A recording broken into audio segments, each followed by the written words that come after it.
buenas tardes con todos. En nombre de la Universidad Católica Santo Toribio de Mogrovejo y la Universidad Andrés Ruiz de Montoya, les doy la más cordial bienvenida al foro virtual Diálogos de Gestión Cultural en el Perú, una mirada desde los propios actores. Este es un espacio de diálogo y reflexión consistente en 4 sesiones virtuales que permitirá compartir con ustedes asuntos como las políticas, enfoques, estrategias e impactos generados en distintos contextos y abordajes de la gestión cultural en el Perú. En estas 4 sesiones se busca conocer los puntos de vista de los invitados sobre su quehacer en la gestión cultural, sus objetivos y la forma como han abordado sus proyectos culturales en los distintos roles y en las diversas instancias que han debido gestionar: la academia, lo público, lo privado y el emprendimiento artístico, así como aportes y proyecciones post-pandemia.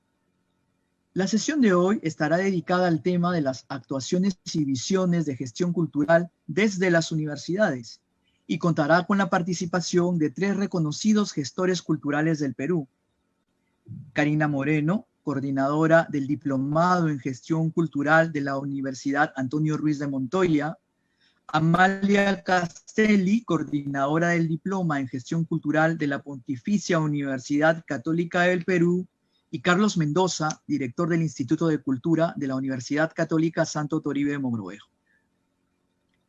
En el Perú, las universidades han cumplido un importante rol en la promoción de la vida cultural de las ciudades, creando centros culturales, institutos, elencos artísticos, programas y proyectos, y más recientemente, programas de formación en gestión cultural. Estos espacios educativos buscan atender la necesidad de formalizar e institucionalizar la práctica de la gestión cultural, fortaleciendo el conocimiento especializado en sus diversas líneas de acción. Por ello, en esta sesión se expondrán las razones de esta incursión, así como las diversas especificidades de la formación y correspondencia con las políticas culturales institucionales. Antes de presentar a nuestra primera invitada, daré a conocer la dinámica del foro. El foro es expositivo, con 2 momentos de intervención para cada invitado. Ellos han recibido previamente 3 preguntas en base a las cuales desarrollarán sus intervenciones. Las preguntas que deben resolverse son: primero, ¿cómo entiendes la gestión cultural? ¿Y cuál es la línea de acción que sigues tú o la institución que representas? Segundo, ¿cómo surge esta línea de acción y con qué desafíos te has encontrado en el ejercicio de tu labor?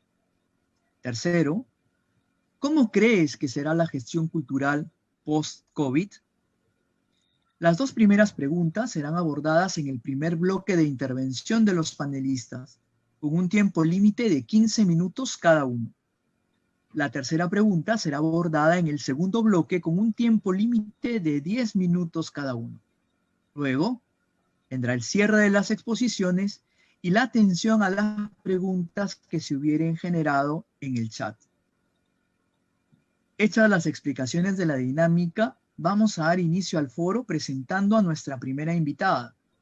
Ella es Karina Moreno Vaca, periodista y magíster en gestión cultural, creadora y coordinadora del Diplomado en Gestión Cultural de la Universidad Antonio Ruiz de Montoya, egresada de la Maestría en Gestión Cultural, Patrimonio y Turismo de la Universidad San Martín de Porres.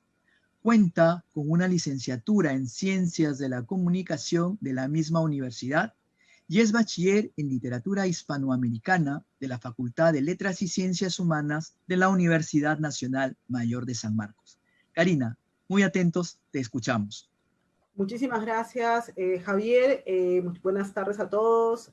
Gracias. Un honor, en realidad, compartir la mesa con Carlos y con Amalia, amigos de toda la vida, en realidad. Muchísimas gracias por compartir. Siento un honor, en realidad, poder estar con ustedes. Y agradecerle también a Carlos por invitarnos a volver a trabajar juntos con esta serie de foros que se van a dar a lo largo del año, de este año y el siguiente.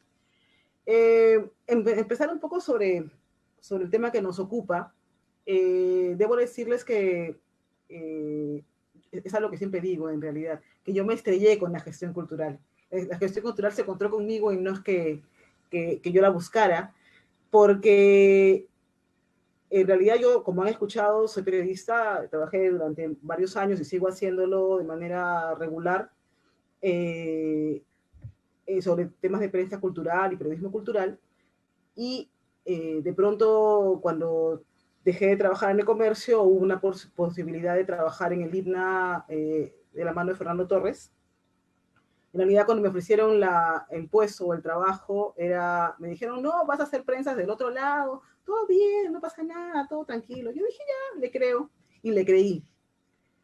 Y realmente siempre digo algo que es, Fernando Torres me engañó, pero le agradezco muchísimo, por una razón muy simple, porque en realidad el trabajo era gestión, y gestión cultural pura y dura, y gestión todo el tiempo, y una serie de eventos y festivales y coordinaciones, y realmente el trabajo de prensa se redujo a un 20%, que es lo que realmente había que darle, y lo demás era gestión pura. Tuve la oportunidad de trabajar con Fernando 5 años, que fueron 5 años maravillosos en los que, entre las mayoritosas cosas que pasaron, fueron que cada año mi cumpleaños coincidía con el Festival de Danza, internacional de danza, danza nueva, y cada año cultural con la Antonio Ruiz terminábamos cada año había un grupo nuevo un grupo de diferente nacionalidad, entonces cada año mi feliz cumpleaños era un idioma diferente, y eso fue una cosa extraordinaria que guardo en mi corazón toda la vida y se lo debo en realidad a Fernando. Yo conozco lo que se llama gestión cultural, lo que se dice, y me doy cuenta de lo que existe,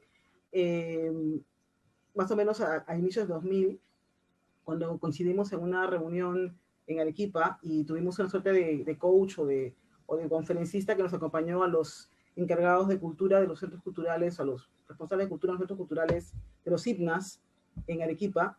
Y simple y sencillamente Denis Ferguson, que además sé que es docente en Católica, la Universidad Católica, nos explicó una serie de cosas y yo decía, y Denis hablaba, yo no entendía y entendía todo, yo decía, pero ¿qué han hecho en mi cabeza que ahora entiendo todas estas cosas que yo pensé que no sabía? Y de pronto me di cuenta de gestión cultural y por eso después decidí, un par de años después, llevar la maestría. Y ya, claro, como que me fui metiendo en este mundo, me fui enterando de qué pasaba. Y así, ¿no? Entonces, tuve después la experiencia de trabajar en el sector público y también fue así después del sector público que llegó a la Ruiz de Montoya. Y en la Ruiz de Montoya, digamos, estuve unos años a cargo del área de educación continua y hubo la posibilidad, años después, de dictar un curso de gestión cultural. Pues yo dije, porque claro, esta persona que me invitó a dictar el curso me dijo, Karina, ¿por qué no das un curso de gestión cultural? Le dije, pero yo no, ¿no? Y de pronto me ayudó un poco a mirar que había una experiencia guardada que yo no había sido consciente.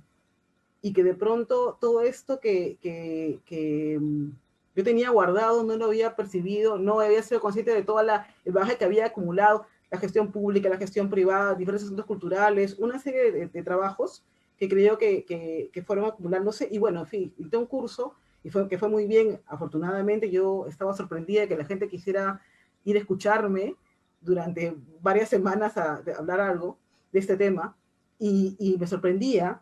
Y de pronto hubo una invitación para crear un diplomado, que debo decir, como han escuchado, yo no soy docente, o sea, no tengo formación académica como docente, y era diseñar un programa que lógicamente tuvo un par de versiones hasta la que quedó la versión final, y finalmente se abrió el programa en la Ruiz. Ahora, ¿qué entiendo yo por gestión cultural? Simple y sencillamente es, como lo hemos entendido desde hace muchos años, administración, pero una administración humana, una administración centrada en la persona, una administración que nos sirve un poco como para ser mediadores y ser vehículos de una fascinación por las artes y la cultura en general. Y eso es lo que finalmente llevamos a la universidad, ¿no? Fue que además la Ruiz, debo decir, es una universidad también netamente humanista y funcionó muy bien el programa en el interior de la universidad. Tuvo desde el primer momento una buena acogida, debo agradecer.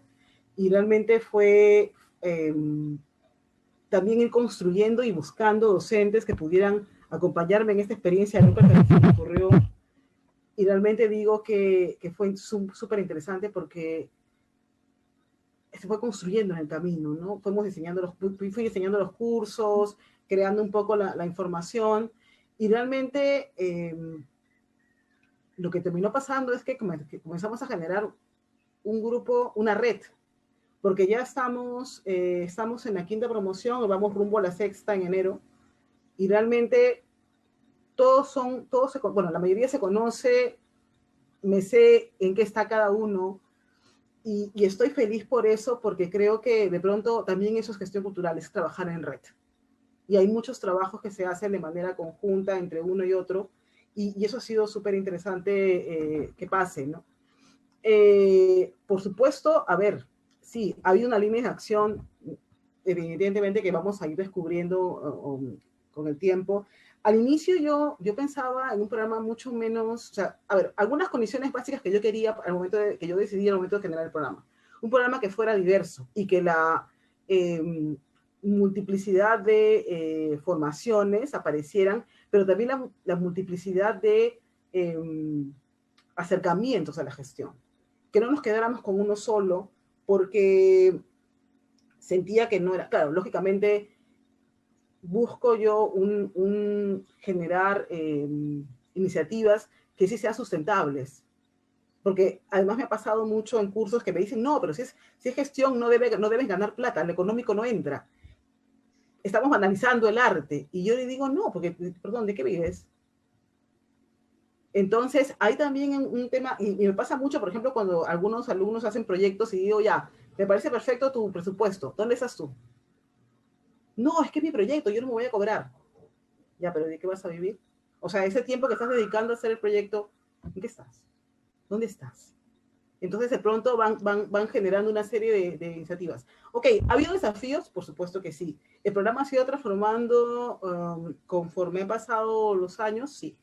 El programa nació con 8 cursos. En realidad, cuando presenté la primera propuesta, era casi una maestría, era enorme. Yo quería entrar a todos lados, quería hacer un montón de cosas, pero sí, el perfil del programa es un programa que se acerca a lo escénico y a lo plástico, eh, pensando lógicamente que no sabemos dónde nos va a tocar caer. Y a veces los gestores tenemos que hacer muchas cosas, y eso es algo que, eso seguro que mis compañeros de mesa lo compartirán. Nos toca hacer de todo y tenemos que saber hacer de todo. Entonces, eso también es importante que lo podamos entender.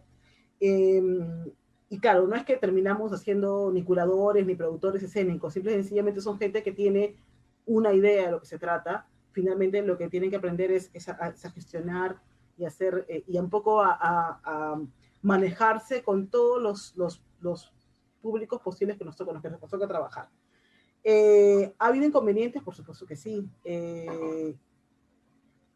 Ha habido desencuentros en el sentido de no entender cuán difícil es esta tarea, y a veces, digamos, que se malentienda también que estamos generando, entre comillas, productores, ¿no? O cuando, y también que ha habido momentos en que el programa a veces ha pensado que se iba a desaparecer, y porque no se entendía, porque había una serie de cosas que no se habían dejado tan claras. Afortunadamente, revivimos, y los números nos ayudaron, el interés de la gente que se está formando nos ayudaron. Ha llegado gente de diferentes disciplinas, y eso es interesantísimo también a nivel de la gestión. No tienes que ser, soy comunicadora, pero hay gente que viene de otras disciplinas. He encontrado, bueno, mis casos más extraños, debo decir, sin embargo, los más queridos también, no es normal. Janet, que es obstetra y que trabajó el tema de gestión para sus proyectos personales, y dos chicos, Eduard y Víctor, que llegaron de las ingeniería de sistemas. Son maestros tienen una maestría en ingeniería de sistemas de la UNI, y sin embargo decidieron hacer gestión cultural, estudiar gestión cultural. Y cuando se sentaron, porque una de las cosas que tenemos en el programa es que parte del proceso de admisión involucra una entrevista. Y todos llegan aterrados a la entrevista, que es conmigo además, y yo les digo, pero no tengan miedo, solamente es para mí saber efectivamente qué es lo que, cuáles son sus motivaciones, para ver si estamos, y qué es lo que esperan de nosotros, para ver si estamos en realidad a la altura de las circunstancias respecto a lo que ustedes esperan de nosotros. ¿Estamos en sintonía o no estamos en sintonía? Eso es prácticamente eso. Y claro, y Edward y Víctor llegaron en realidad diciéndome que querían un poco entrar en este mundo. ¿Por qué? Porque, bueno, Edward es nieto de Joaquín López Antay. Entonces, evidentemente, cuando yo entendí esto, dije, ok, porque primero decía, pero toda la información y cómo vamos a hacer, y una serie de cosas, ¿no? Pero realmente sí, fue muy interesante, y además eso es lo rico del programa, porque no tienes una sola mirada, tienes muchísimas, y cada uno viene con su propia carga y su propia mochila y su propio de formación profesional, y eso hace que sea súper rico. Y bueno, ahora lo que sigue, ¿no? A lo que viene, que es estamos empezando en 2021 y hemos tenido, lógicamente, también desde 2020 que pasar a la virtualidad. Ya en la segunda parte de la sesión les contaré exactamente qué pasó para que en la segunda parte de la pregunta, en la segunda etapa, ya les contaré. Yo dejo mi participación aquí. Espero haber sido clara y que no se queden con dudas encima, o que si las queden, estamos aquí para resolverlas. Muchas gracias, Karina, por tu intervención. Ha sido bastante detallada en realidad, y creo que una cuestión muy puntual que tú mencionaste, con la que me quedo para darle pase a la siguiente presentadora, es que la gestión cultural debe estar centrada en la persona, fundamental. El ser humano es quien se debe enriquecer, en este caso, con cualquier actividad que el propio hombre realice, y con mucha más razón con el tema de la gestión cultural, ¿verdad? Bien, muchas gracias, Karina, una vez más. Ahora me permito presentar a Amalia Castelli González. Amalia es doctora en Historia y docente de la Pontificia Universidad Católica del Perú. Ha sido coordinadora del seminario taller Gestión del Patrimonio, Museos y Tráfico Ilícito de Bienes Culturales, coordinadora del Diploma de Gestión Cultural y coordinadora del Diploma Educación en Museos, primera y segunda versión de la Facultad de Educación de la Pontificia Universidad Católica del Perú, y Educación en Museos y Gestión del Patrimonio de la Facultad de Educación de la Pontificia Universidad Católica del Perú.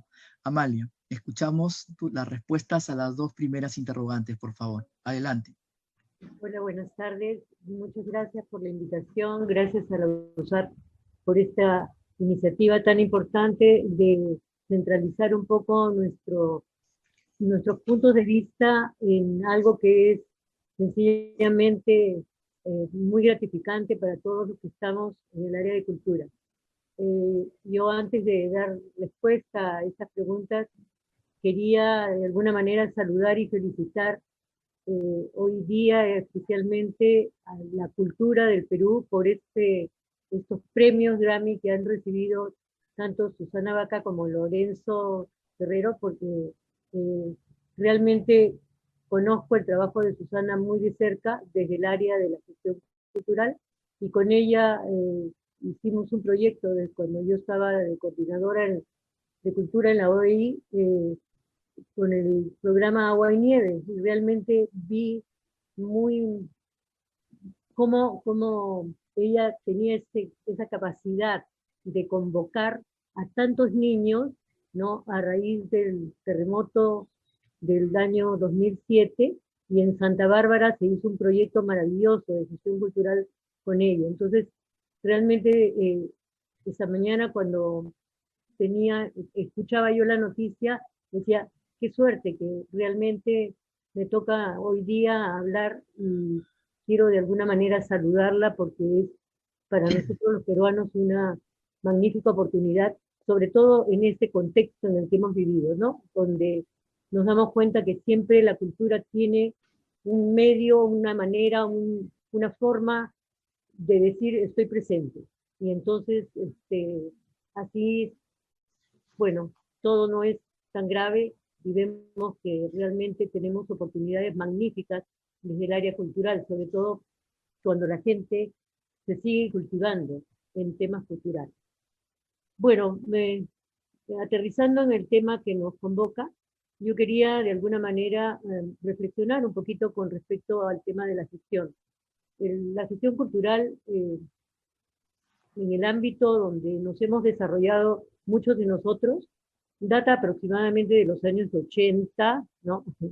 Del siglo pasado, y que convocó, ¿no?, por este pequeño título que se denominaba Art Management, que vino de Inglaterra, convocó a toda una generación buscando empleo en el área de cultura, buscando sostenibilidad para algunos proyectos, buscando de alguna manera de que las artes se vean exteriorizadas, pero que hubiese siempre alguien que acompañara a todo este discurrir dentro del área de cultura. Entonces, si bien no desde el principio lo asumió directamente la academia, en realidad los gestores culturales fueron bastante individualizados, ¿no? Bastante personalizados, o sea, personas con proyectos que ellos mismos manejaban su área de gestión. Yo he tenido la suerte, ¿no?, de trabajar tanto en la administración pública como en la administración privada y en varios momentos, y me he desenvuelto también al lado de mucha gente dedicada al tema cultural. O sea, es el medio donde nosotros nos desarrollamos. Allí he conocido a Carlos, he conocido a Karina, conozco a mucha gente que está vinculada felizmente al tema cultural, y somos siempre los mismos del área de cultura, y siempre estamos convocados para poder de alguna manera darnos la mano en este tema de la acción cultural. La Universidad Católica asume el reto de trabajar un diplomado de gestión cultural ya en el siglo XXI, pero con la gran opción, ¿no?, de tratar de profesionalizar. Nosotros lo que vislumbrábamos en ese momento es que todos hacían algo, todos querían seguir haciendo diferentes cosas de cultura, pero no todos tenían ese respaldo que te da una área académica. Entonces, la Universidad Católica apostó desde la Facultad de Letras y Ciencias Humanas por crear un diploma. Y entonces allí fue cuando nos enlazamos con el Instituto Nacional de Cultura y tratamos de alguna manera de buscar la forma de profesionalizar a todas esas personas que estaban haciendo cultura en nuestros medios, desde una institución, desde una instancia pública, y no tenían la posibilidad de tener, ¿no?, como decimos, el cartón que de alguna manera les diera cierto aval para poder desempeñarse y mejorar en su escala laboral. Entonces, sí fue una magnífica oportunidad, y se consiguió además un financiamiento de la Organización de Estados Iberoamericanos, y eso nos permitió de alguna manera traer de fuera a profesores que tenían muchísima experiencia, tanto de España como de Colombia, de Ecuador, etcétera, y que se manejaban dentro del ámbito. ¿Por qué? Porque hasta ese momento todos los que de alguna forma se seguían desempeñando en gestión cultural y tenían recursos, viajaban a Europa o viajaban a Estados Unidos o viajaban a Colombia, a Buenos Aires, a Brasil, para poder tener un aval universitario o un bachillerato o un diplomado o una maestría, cursos de capacitación que nosotros aquí apenas si podíamos desarrollarlos porque no teníamos, los requisitos de nuestras universidades son muy exigentes. Entonces a mucha gente se le pedía el bachillerato, y entonces si no tenías el bachillerato no podías optar por un diploma, no podías optar por ninguna otra opción. Entonces fue así como fuimos creciendo en este espacio, y nos fuimos involucrando cada vez más con diferentes metodologías, con diferentes actividades, y revisando proyectos de toda índole para dar una serie de movimiento a nuestras actividades. Yo quiero centrarme en este momento en algo importante, la gestión cultural desde la Universidad Católica. O sea, ya no desde el tema solamente del diplomado, que ya no se dicta como diploma, ahora hay una facultad de gestión, pero los temas de gestión cultural sí están dentro de diferentes mallas, pero no necesariamente se está haciendo desde la Facultad de Letras como lo habíamos hecho al inicio. Pero sí quiero centrarme en algo importante, como decíamos. La Universidad Católica es una gran gestora cultural. O sea, además de ser una magnífica universidad en el tema académico, pues es una gran impulsora de la cultura. Y es impulsora de la cultura desde diferentes áreas, ¿no? Por ejemplo, todos sabemos, todos conocemos el Festival de Cine Latinoamericano. Es un gran ejemplo de gestión cultural. Y esto nos ha permitido, de alguna manera, captar mucho interés en un público diverso y abrir paso para que mucha gente también opte por empezar a practicar temas de gestión desde su propia iniciativa, teniendo justamente al festival como un eje importante. Ahora, el festival se ha basado siempre en 4 momentos básicos e importantes para ellos, ¿no? Uno es la infraestructura, que no solamente es el local del centro cultural, sino que ahora el festival se multiplica en muchísimos cines a nivel del país. Entonces hay una infraestructura muy a favor de que un proyecto de gestión tan importante sea visto en todas partes. Hay un reconocimiento institucional, o sea, lo tiene desde el Ministerio de Relaciones Exteriores, de la UNESCO, de una serie de instituciones anexas que le dan un valor internacional. Por otro lado, tiene la posibilidad de desarrollar un financiamiento, tanto propio como los recursos que va obteniendo. Y también tiene un equipo de organización magnífico, que viene de más de 20 años, todos sabemos, tienen 24 años trabajando en esto, y es un gran proyecto que la universidad desarrolla. Pero también la universidad tiene otras actividades de gestión cultural. La dirección de actividades culturales mismo, ¿no? Ellos tienen la capacidad de poder desarrollar muchas áreas de trabajo dentro de la propia universidad y fuera, con los temas de música, con los temas de danza, con los temas de registro, de catalogación, de bienes patrimoniales, etc. Por otro lado, se hace gestión también desde los museos. O sea, hay 3 museos importantes de la universidad: Arte y Tradiciones Populares, el Museo Josefina Ramos y el Museo George Peterson. Los 3 museos hacen gestión cultural y hacen gestión no solo para el ámbito académico, sino para el ámbito del público en general.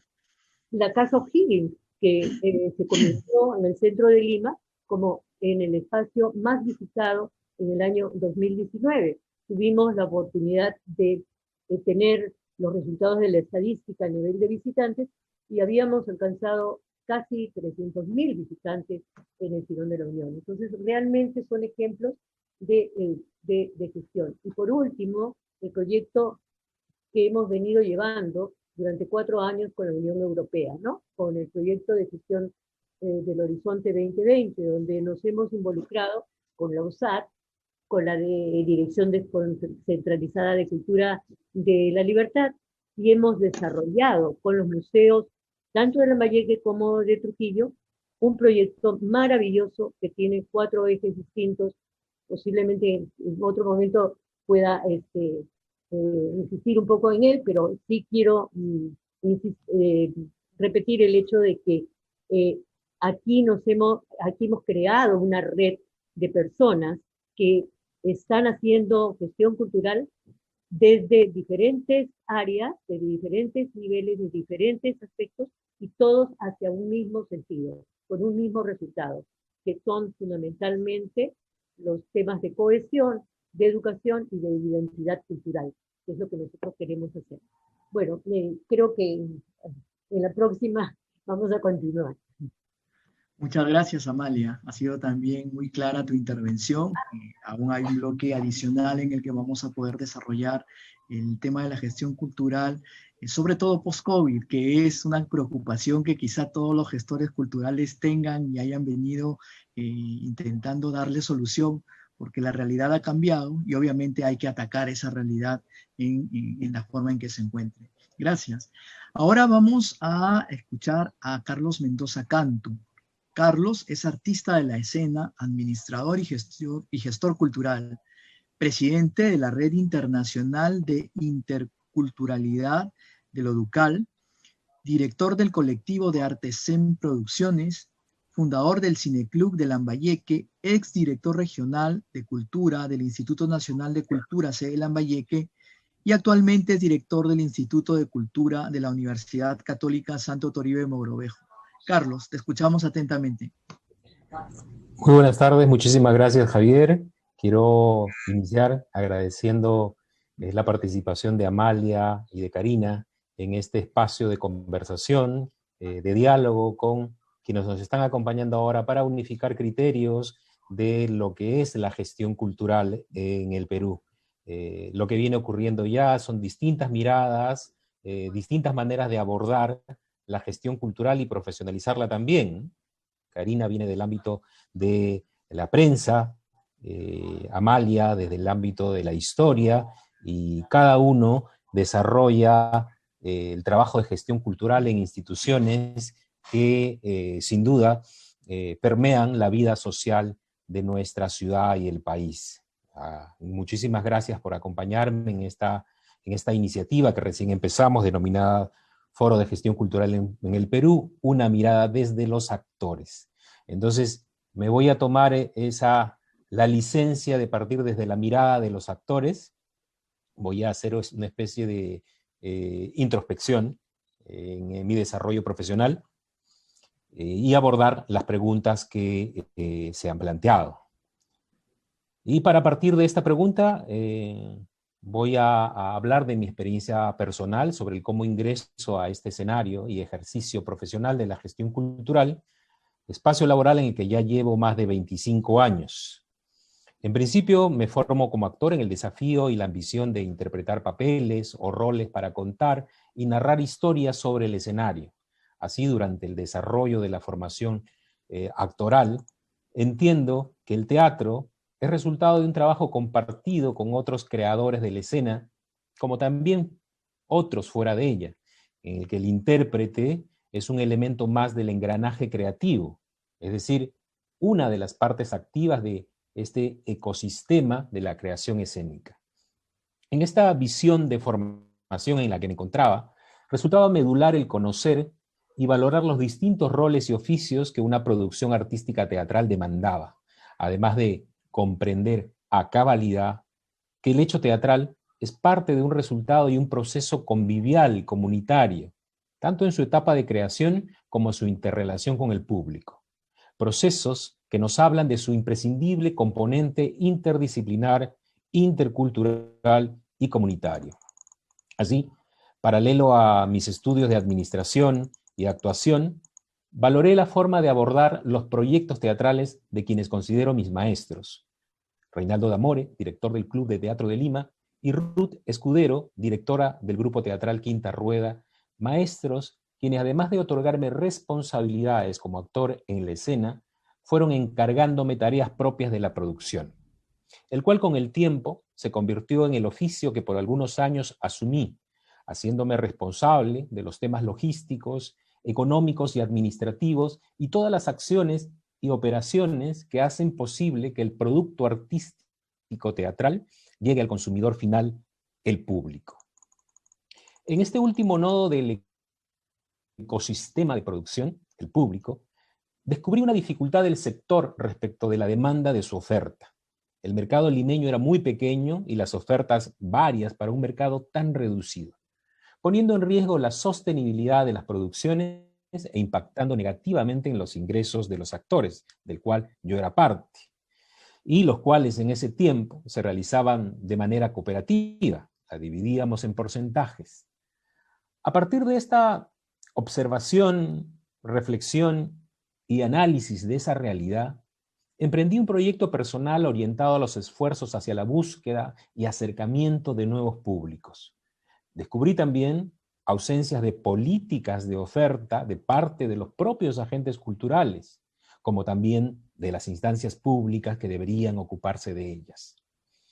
Así, luego de una somera prospección, creé una red de afinidad, alianza y liderazgos con promotores culturales conformados por maestros de colegios, universidades, tanto del sector público como privado, articulando los intereses de los docentes para acercar a sus niños y jóvenes a la vida artística y cultural comunitaria, con las nuestras de la oferta teatral, con los mismos objetivos sensibles también, diseñando estrategias para la ocupación de las butacas en la sala a un precio diferenciado. Empero, ocupándolas, contribuyendo en la sostenibilidad del producto teatral y, lo que es mejor, generando el convivio teatral con niños y jóvenes que por cuestiones socioeconómicas no habían tenido la oportunidad de asistir a las salas, generando inclusión y contribuyendo en la dinamización del mercado de las artes escénicas. Esta, considero, fue una de las transiciones de mi labor de productor escénico hacia el ejercicio de la gestión cultural.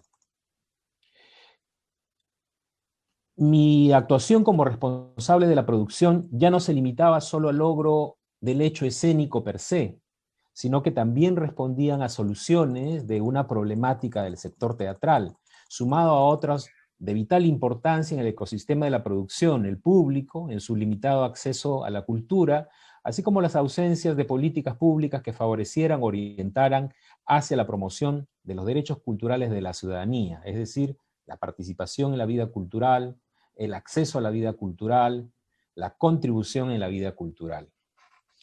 Otro momento clave que define esta comprensión sobre esta maravillosa disciplina profesional es mi paso por el Teatro Nacional del INC en 1996, espacio estatal que emprendió en su tiempo una eficiente y comprometida labor de promoción del teatro peruano a partir de una política de estímulo y fomento de la dramaturgia peruana, mediante la realización de concursos de dramaturgia y publicaciones, así como también la realización de concursos para las puestas en escena donde la mirada nacional, o sea, el territorio, fuera la clave, realizando encuentros nacionales de teatro peruano descentralizado, las puestas en escena en temporadas con público nuevo de colegios y universidades.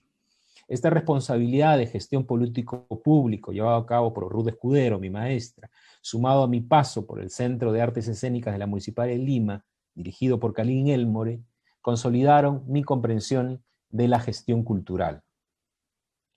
En esta última institución del municipio de Lima, me encargaron de ejecutar un proyecto sensible, con valores y componentes artísticos, culturales y sociales. El proyecto Ópera Joven El Paraíso de los Gatos, proyecto diseñado hacia el logro de un producto artístico de calidad, donde el proceso pedagógico y el impacto social transformador en su público objetivo, o mejor dicho, grupos de interés desde la responsabilidad social, hicieran la diferencia.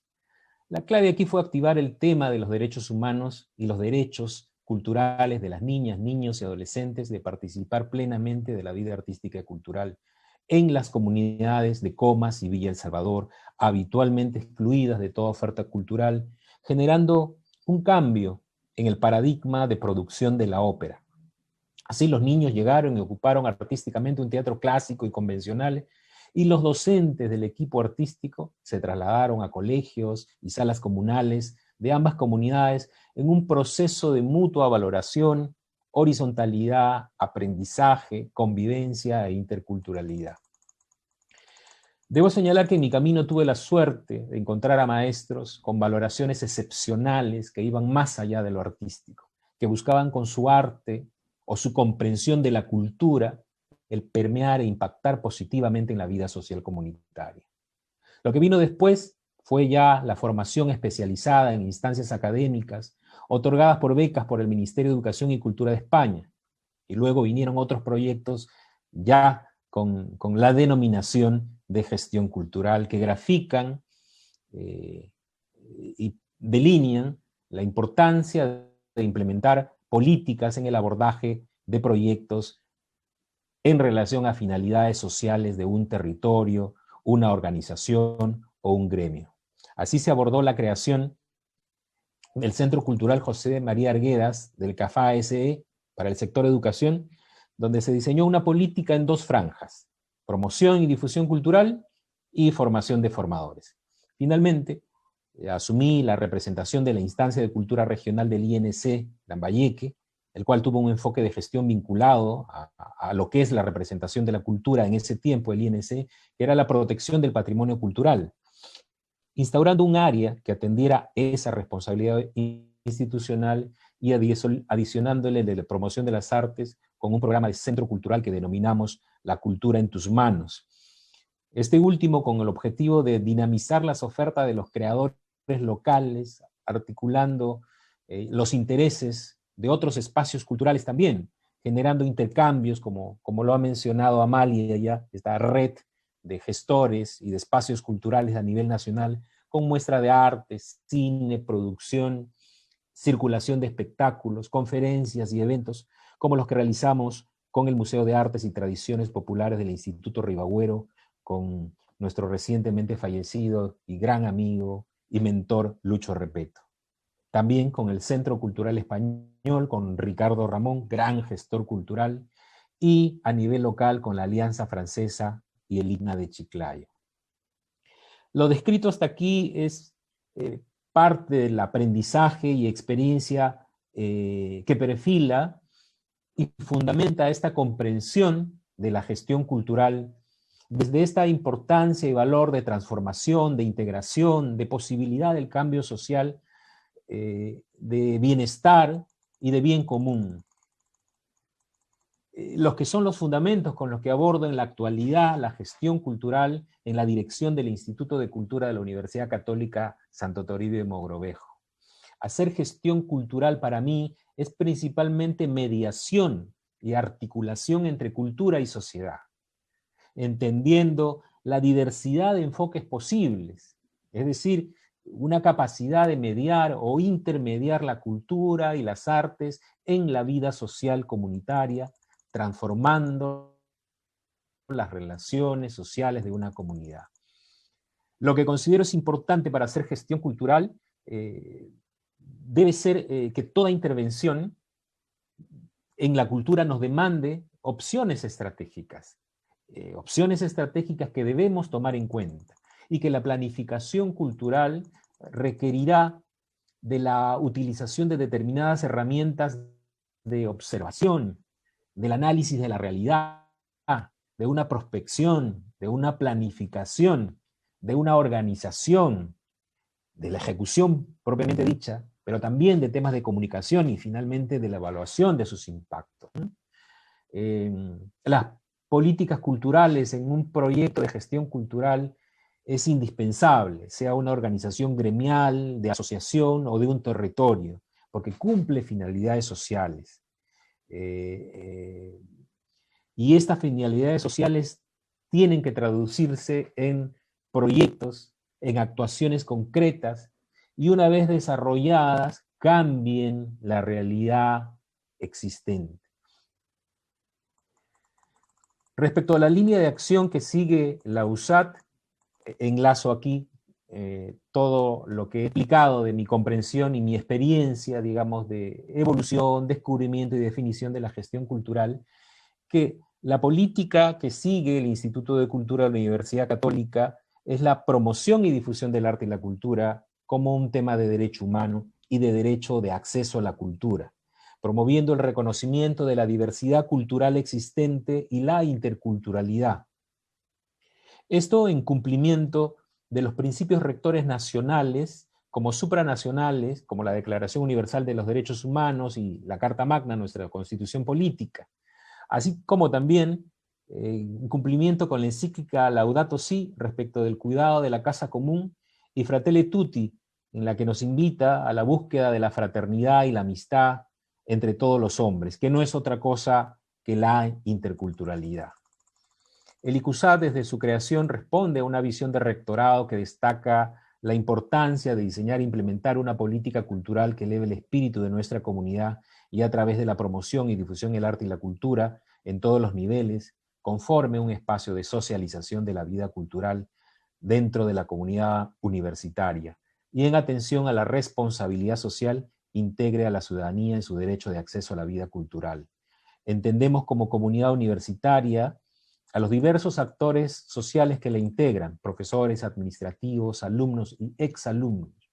El ICUSAC contribuye en el cumplimiento de objetivos estratégicos, institucionales y académicos, así como de calidad universitaria frente al SUNEDU. Cuenta con una estructura en el organigrama institucional dependiente del rectorado y es supervisado por la Dirección General de Asuntos Docentes. Nosotros no estamos en un proceso de generar formación, estamos en un proceso de hacer vivir la vida cultural. Esa es nuestra línea política y ese es el momento de la gestión cultural en la Universidad Católica Santo Toribio Mogrovejo. Espero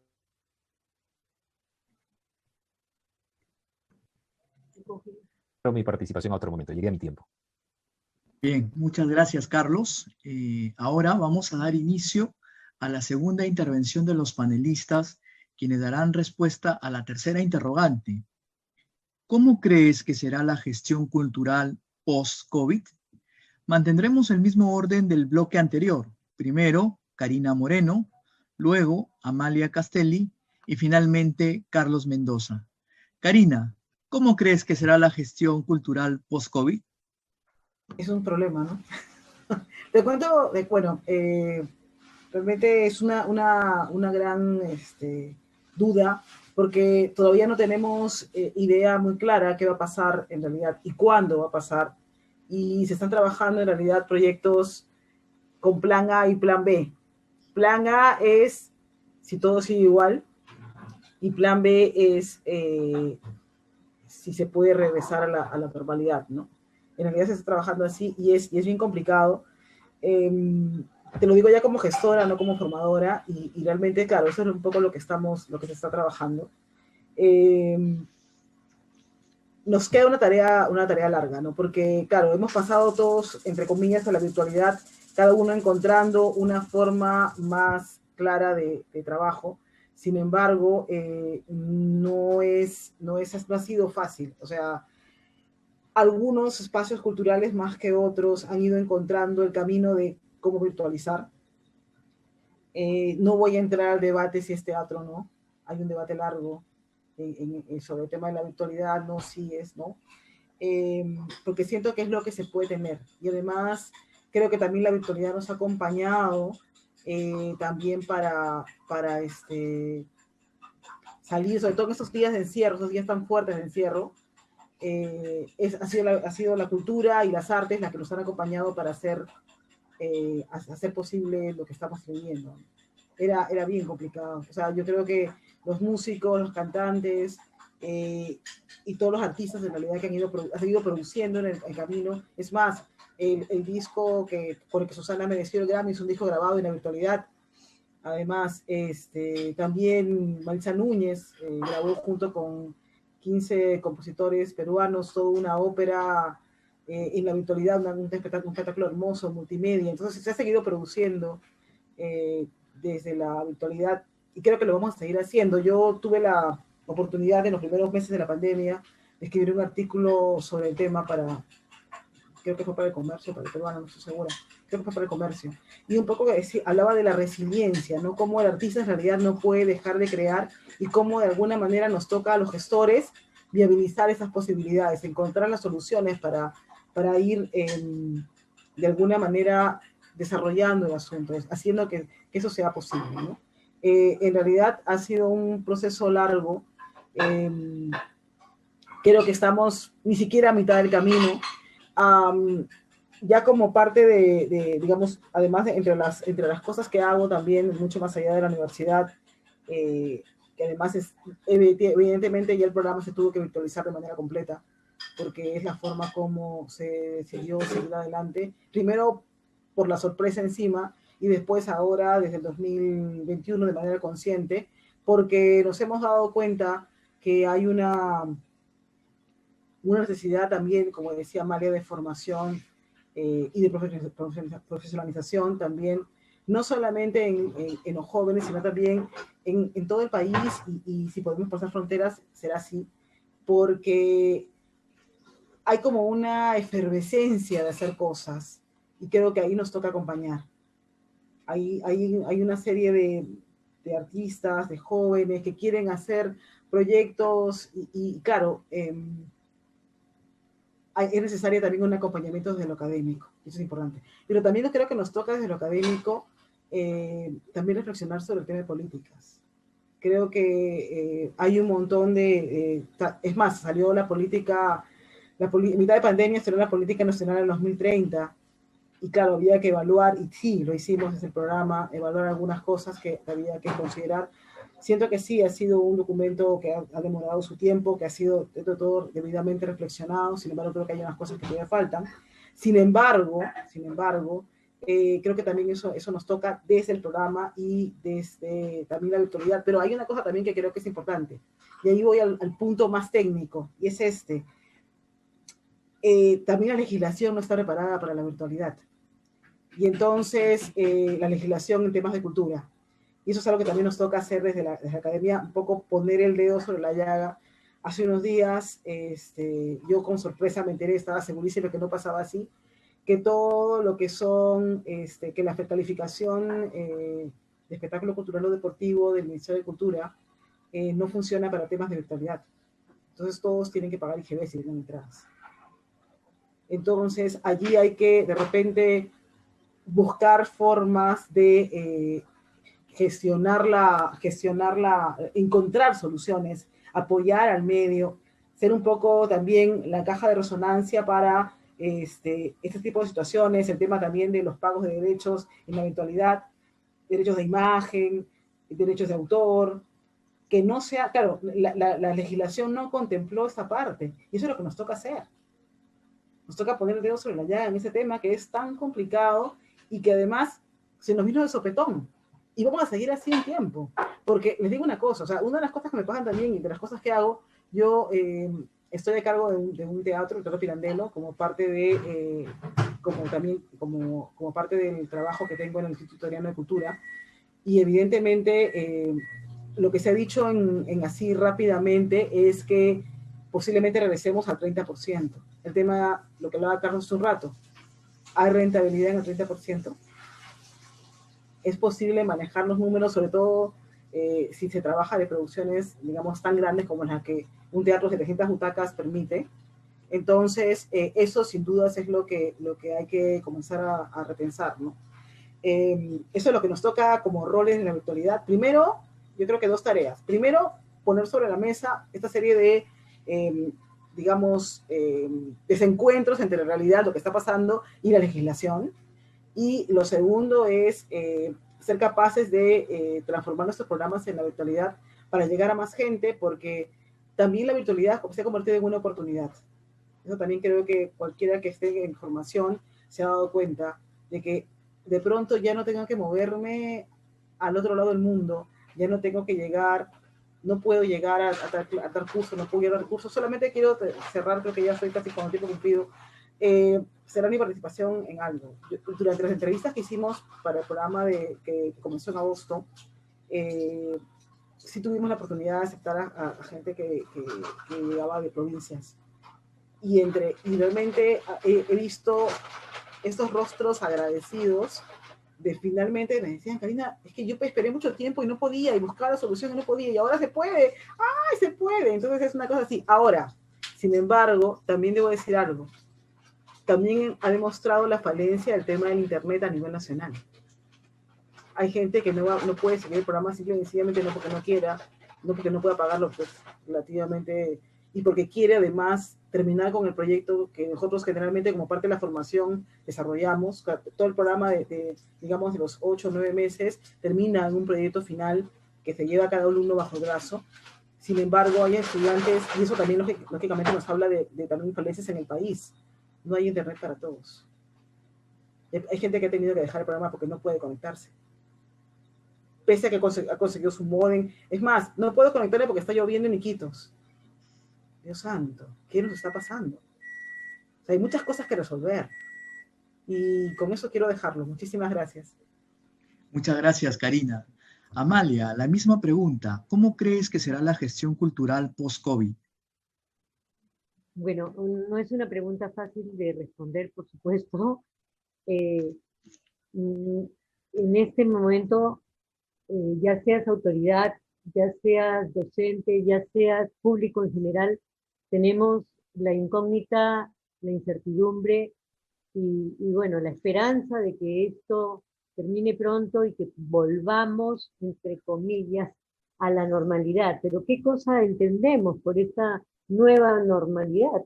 ¿No? Una normalidad ah, que, como dice Karina, va a venir con ciertas restricciones, ¿no? Vamos a tener que crear confianza en el público, confianza en la gente que nos rodea, confianza eh, en que seguimos siendo instituciones culturales al servicio de las comunidades, que somos espacios académicos al servicio de la población, de los estudiantes, de la gente en general, pero con reglamentaciones estrictas y sin tantas restricciones.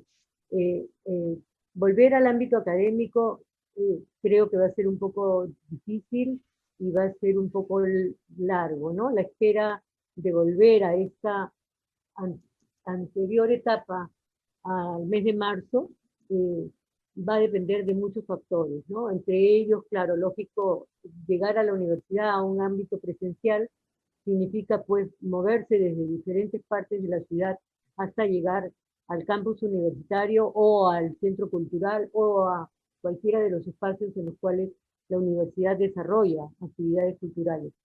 Pero esto dependerá también de qué políticas culturales se van a desarrollar desde las propias entidades. O sea, no se trata solo de que hay una política cultural aprobada en el país en el 20 de julio, ¿no?, del 2020, y ya con esto que se ha dictado, sencillamente todos tenemos que empezar a trabajar en función de este sentido. En realidad, esta política cultural es un marco teórico para que cada institución que hace cultura, que desarrolla cultura, que está en el ámbito de la cultura en el país, pueda adaptarse y adaptar sus programas de trabajo a este plan teórico que se está presentando.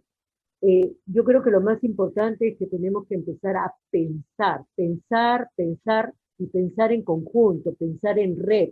O sea, tenemos que pensar en la inmediatez, o sea, lo más cercano que tengamos de aquí en adelante.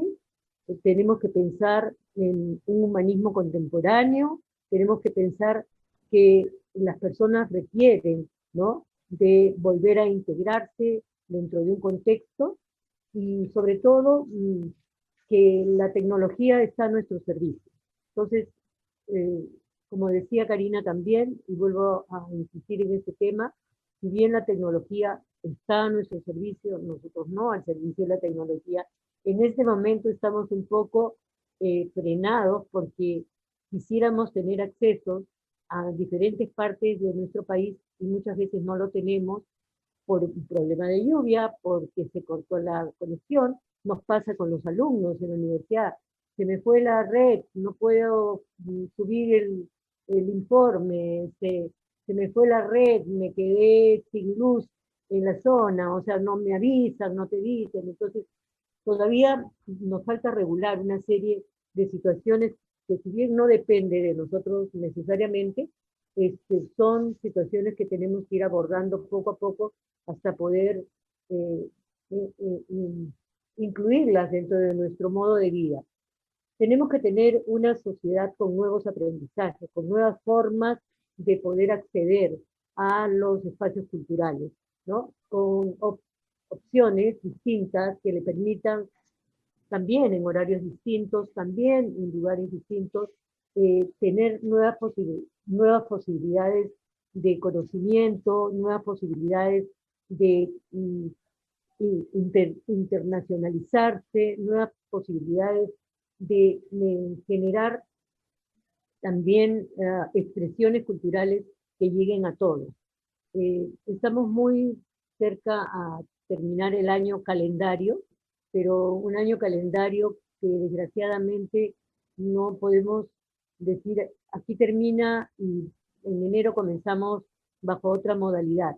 No sabemos realmente cómo va a poder desarrollarse nuestras actividades culturales, pero sí sabemos que si nos empeñamos en seguir bajo ciertas medidas de seguridad e imponer, ¿no?, el cumplimiento de ciertas pautas en nuestras actividades, vamos a poder ir captando más público poco a poco. Y lógicamente nuevamente vamos a ir incluyendo, ¿no?, la presencialidad en algunas acciones.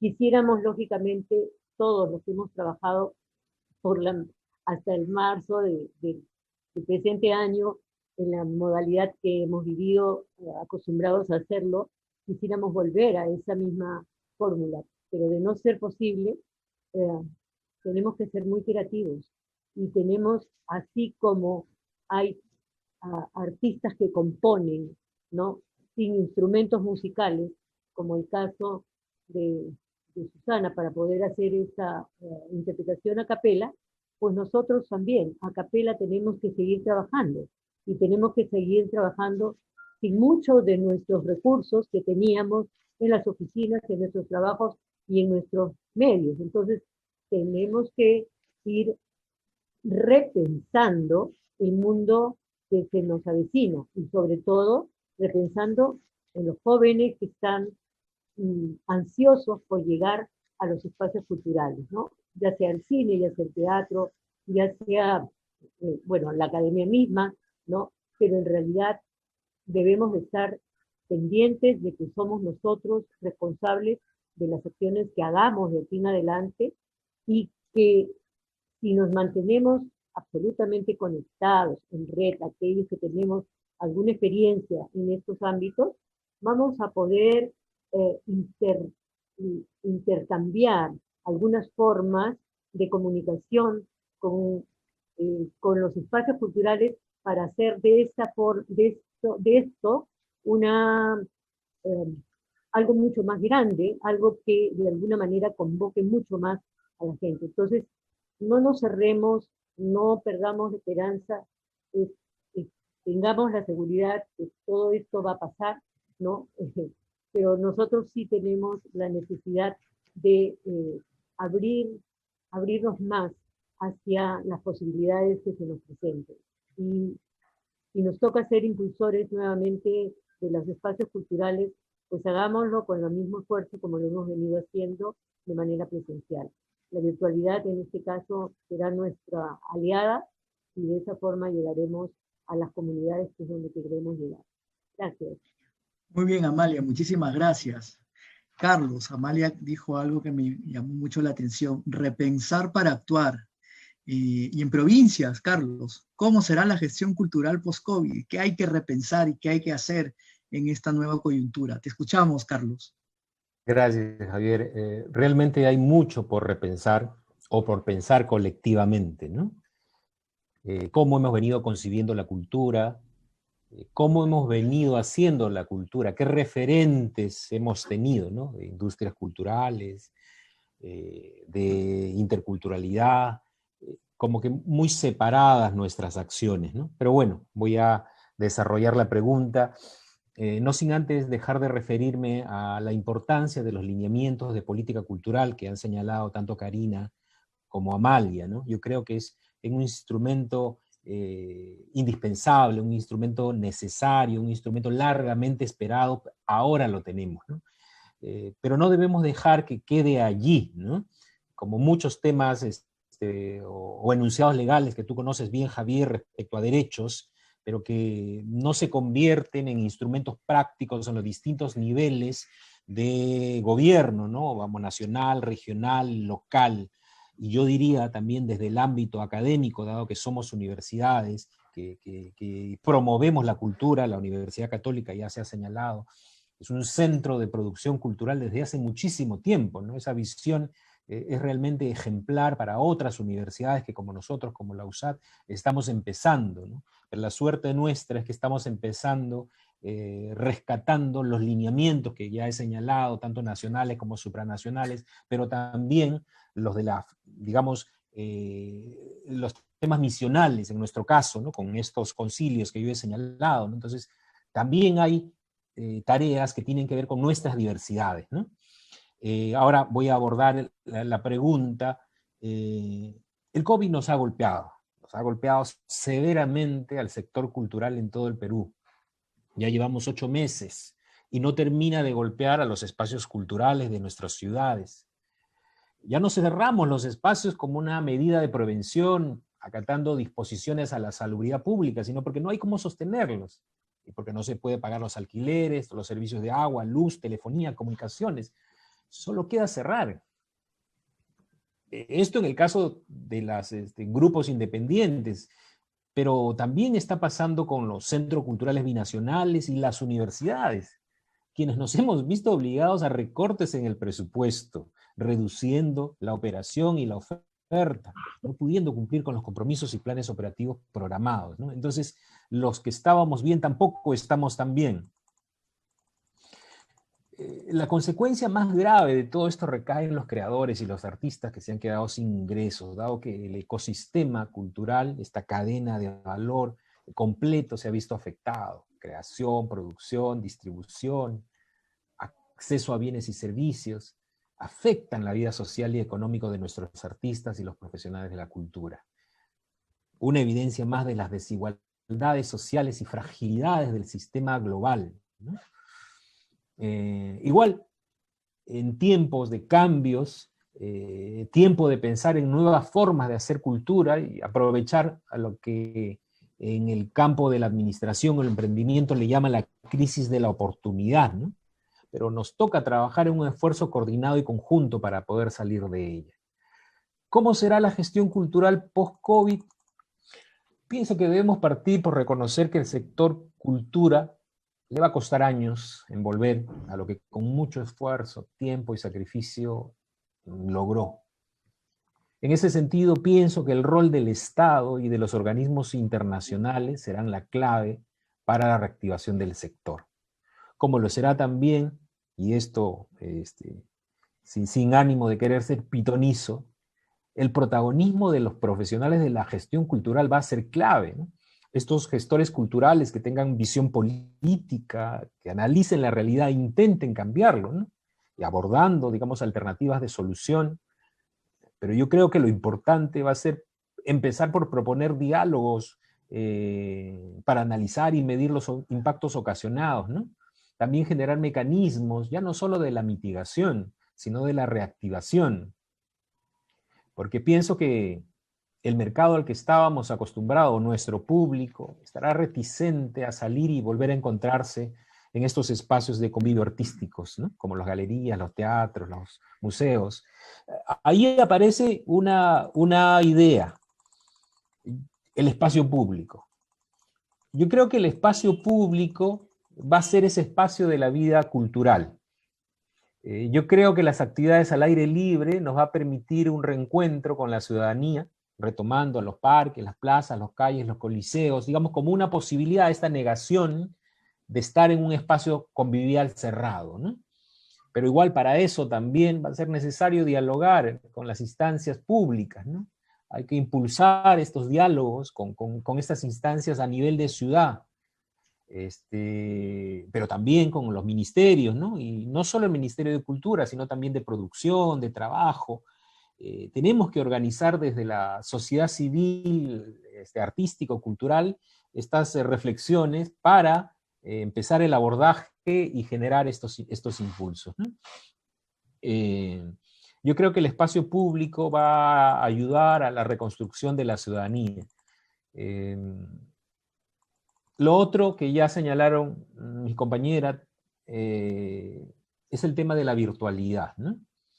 El COVID nos ha cambiado el paradigma en nuestra cadena de valor y la tendencia a la que nos ha encaminado es la virtualidad. Y vamos a tener que adaptarnos rápidamente. Tenemos que aceptar que no estábamos preparados y que nos tienen que ayudar. Ya no solo para sobrevivir, sino para dar el salto necesario a nuestra sostenibilidad. También, lo han señalado mis compañeras, hay que ver cómo esta virtualidad, cómo vamos a hacer para que reconozca este valor agregado en las cadenas de valor, los derechos, ¿no? El arte y la cultura, como expresión, han sido muy generosas en todo este tiempo, porque todos los contenidos culturales asistieron a la salud emocional y mental del mundo, ¿no? De manera gratuita en todo dispositivo de comunicación. Pero esto no le ha devuelto al creador la posibilidad de subsistencia, o en todo caso muy limitado, ¿no? Karina ya nos hablaba de las dificultades en las legislaciones, ¿no?